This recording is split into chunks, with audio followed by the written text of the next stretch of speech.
Olá, eu sou Ana e hoje vamos falar da melhor descoberta do ser humano. Eu vou tentar provar que a melhor descoberta do ser humano foi descobrir Deus. Tentar provar, porque você pode discordar ou concordar dizendo que a melhor descoberta depois de Deus foi o telefone, que hoje é o celular. Porque entre tantos benefícios podemos, onde quer que estejamos, ver e falar com os outros em tempo real.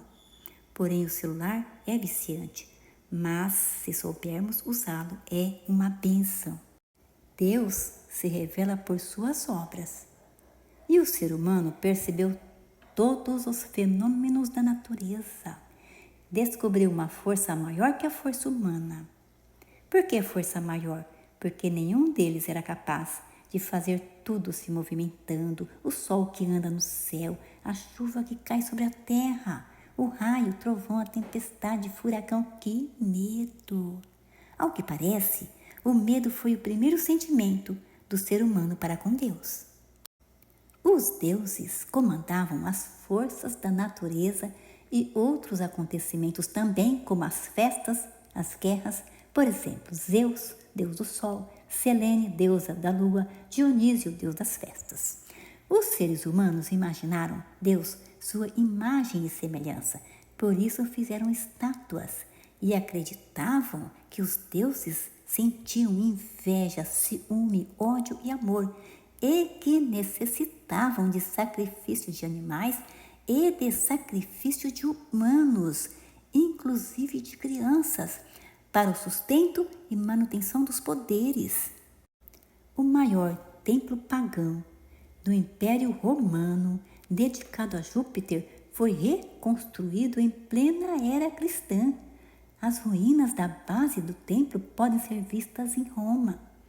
A primeira religião do ser humano foi o politeísmo, crença que admite mais de um Deus. A revelação sobre Deus por obras não foi suficiente. Foram necessárias revelações sobre Deus por profetas. Abraão foi o primeiro profeta enviado por Deus aos homens. Ele recebeu a revelação de Deus único e vivo e corrigiu erros gravíssimos do politeísmo. Deus único e vivo não aceita sacrifício de humanos. Que alívio, né? E Deus é um só, monoteísmo. Com a revelação abraâmica, tivemos o início das religiões monoteístas e o começo da verdadeira religião. Foi um grande avanço. Porém, o monoteísmo, Deus único, manteve a oferenda de animais por mais de 1000 anos. Por quê? O Deus vivo e o único aceitou o sacrifício de animais. Por tanto tempo, deve ter um motivo.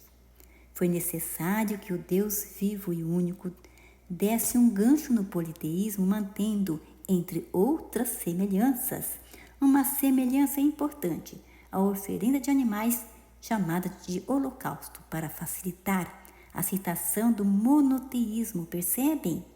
A outra dificuldade, todos os povos eram politeístas e o monoteísmo foi revelado a um homem idoso e sem filhos, e naquela época não existia redes sociais. Aliança de Deus com Abraão. Deus promete fazer dele uma grande nação e que ele seria uma bênção. Depois de Abraão veio o segundo profeta. Deus ordenou que Moisés libertasse da escravidão no Egito e conduzisse o povo israelita à terra de Canaã.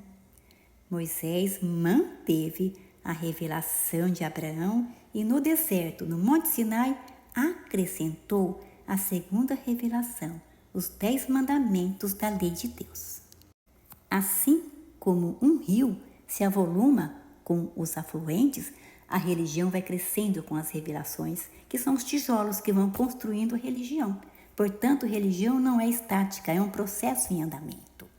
Por volta de 1300 anos após a revelação de Moisés, Deus enviou o terceiro profeta. Jesus veio com a missão de cumprir a lei e os profetas. Mateus 17 e 18. cumprir a lei porque não era cumprida. E também, segundo uma profecia sobre a missão de Jesus, fazer revelações. Foi profetizado no Salmo 78, 1 e 2, no Antigo Testamento, mais ou menos 500 anos antes de Cristo, que Jesus faria também revelações por parábolas. É muito importante estudar as parábolas, histórias contadas por Jesus. Eis a profecia sobre Jesus no Antigo Testamento, Salmo 78, verso 2. Abrirei a minha boca numa parábola, falarei enigmas da antiguidade. Enigma é algo difícil de compreender e definir. Agora, no Novo Testamento, Mateus 13, 34 e 35 relata o que Jesus disse sobre a profecia. Assim cumpriu-se o que foi dito pelo profeta: publicarei coisas ocultas desde a criação do mundo. Porque desde a criação do mundo? Porque Abraão e Moisés não revelaram tudo, e o que revelaram não foi bem compreendido. Vejam a importância de Jesus. Veio cumprir a lei e revelar para esclarecer equívocos e acrescentar mais conhecimentos, revelando por parábolas e especialmente revelando, dando o exemplo por obras. Curou paralíticos, leprosos, cegos, expulsou espíritos imundos, ressuscitou os mortos e muito mais. Um grande profeta se levantou entre nós.